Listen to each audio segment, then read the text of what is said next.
Hello everyone, स्वागत है आपका हमारे यूट्यूब चैनल कॉम्पिटिटिव कॉस्मोस में।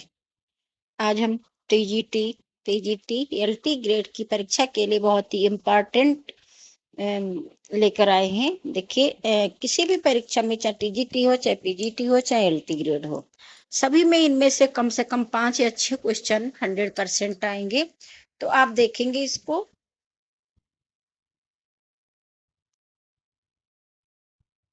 सबसे पहला है,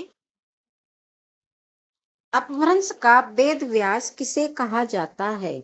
देखिए, जरूर पूछे जाते हैं इस टाइप के क्वेश्चन, तो हम लेके आए हैं आप लोगों के लिए। तो देखेंगे कि अपभ्रंश का वेद व्यास किसे कहा जाता है। देखिए, अपभ्रंश का वेद व्यास पुष्प दंत को कहा जाता है, जो कि आपका दिख रहा है।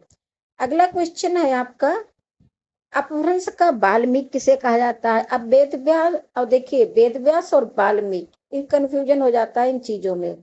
तो कभी याद रहता है वाल्मीकि की जगह वेद व्यास समझ लेते हैं, वेद व्यास की जगह वाल्मीकि समझ लेते हैं। तो अपभ्रंश का वाल्मीकि किसे कहा जाता है, स्वयंभू को कहा जाता है। ठीक है। अगला है, खड़ी बोली का विकास किस अपभ्रंश से हुआ। तो खड़ी बोली का विकास किस अपभ्रंश से हुआ, सौर सैनी अपभ्रंश से। अगला है, आधुनिक आर्य भाषाओं का विकास किससे हुआ। तो आधुनिक आर्य भाषाओं का विकास हुआ है अपभ्रंश से। अगला, लिपि का उल्लेख सर्वप्रथम कहाँ मिलता है। तो कहाँ मिलता है लिपि का, अष्टाध्यायी में। लिपि का उल्लेख सर्वप्रथम अष्टाध्यायी में मिलता है। हिंदी साहित्य का बृहद इतिहास,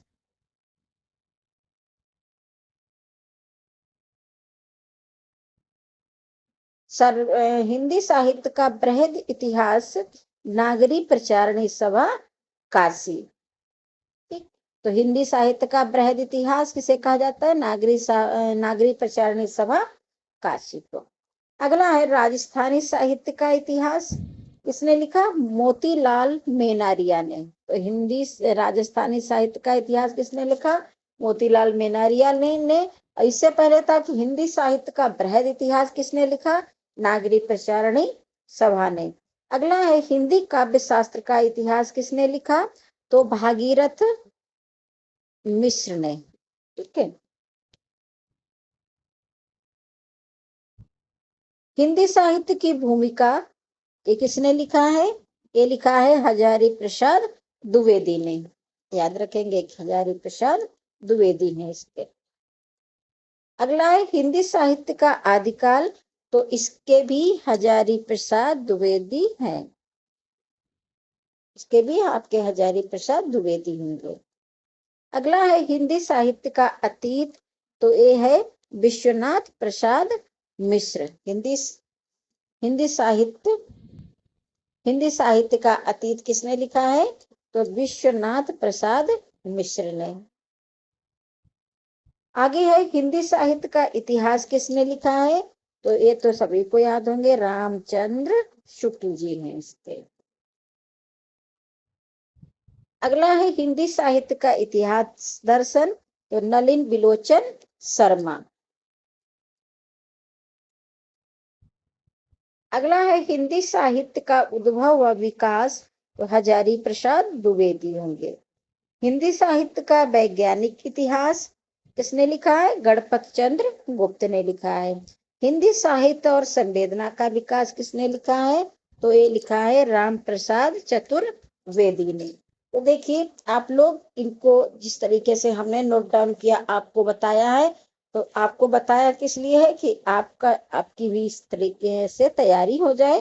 तो आप भी इसको जो है तैयार कर लीजिए अच्छे से, है ना। देख लीजिए इसको और इसको नोट डाउन कर लीजिए। नोट करने से क्या होता है कि वो हमारा कलेक्ट मैटर जो है कलेक्ट हो जाता है ना। और क्या है आपका, सिलेक्टेड मैटर है। तो सिलेक्टेड मैटर जब कलेक्ट हो जाता है, तो हमें उसको पढ़ने में भी आसानी रहती है। कहीं बहुत सारी चीजें नहीं पढ़नी है, जिस चीज की जरूरत है हमें उसी को पढ़ना है। तो इसको आप लोग तैयार कर लीजिए। नोट डाउन कर लीजिए और उसके बाद इसको तैयार करिए।